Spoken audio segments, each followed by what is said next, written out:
Շուշան Զաքարյան։ Սիրելի ժողովուրդ, մենք կրել ենք ցավ, կրել ենք կորուստ, կրել ենք վիշտ, բայց եկել է պատասխանատվություն կրելու ժամանակը։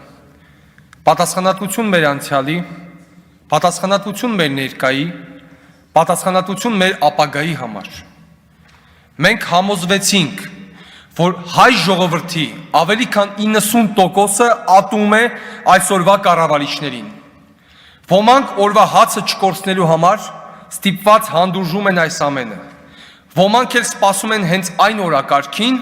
որը թույլ կտա իրենց ձեռբազատվել նիկոլապետության այս դառը ժամանակաշրջանից։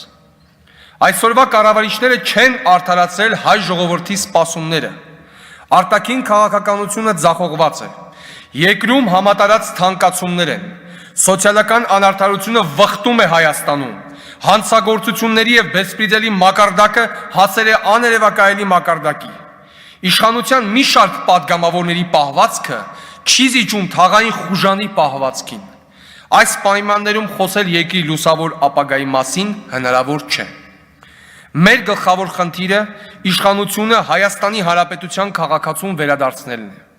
Մեր գլխավոր խնդիրը Հայաստանի Հանրապետության քաղաքացուն որոշում կայացնելու հրապարակ վերադարձնելն է։ Մեր գլխավոր խնդիրը այսօրվա կառավարիչների դեմ իրական պայքար մղող անհատներին եւ ուժերին միավորելն է եւ կարծում եմ այսօրվա լուսումները իդեմս ձեզ, իդեմս մեր մյուս գործընկերների ապացուցում են, որ դա հնարավոր է եւ դա այո մոտ է կայացմանը։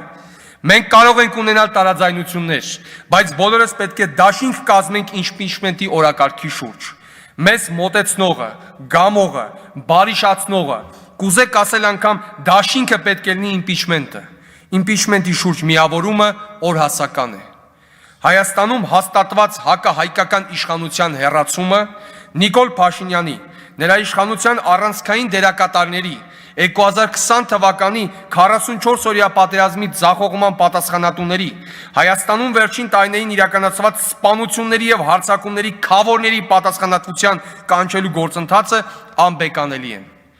Այսօրվա կառավարիչների հետ ցանկացած պայմանավորվածություն, որը չի բխում իշխանափոխության շահերից, ենթադրում է, որ պայմանավորվող անձինք ևս հանձակից են դառնում այս ամենին։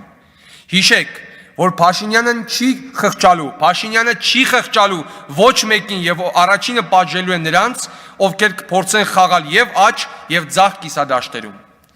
Մենք ստանձնել ենք իմպիչմենտի պատասխանատվությունը։ Ընտրությունները ցանկացած դեպքում լինելու են։ 2025 թվականին ցանկացած դեպքում հաջորդելու է 2026 թվականը։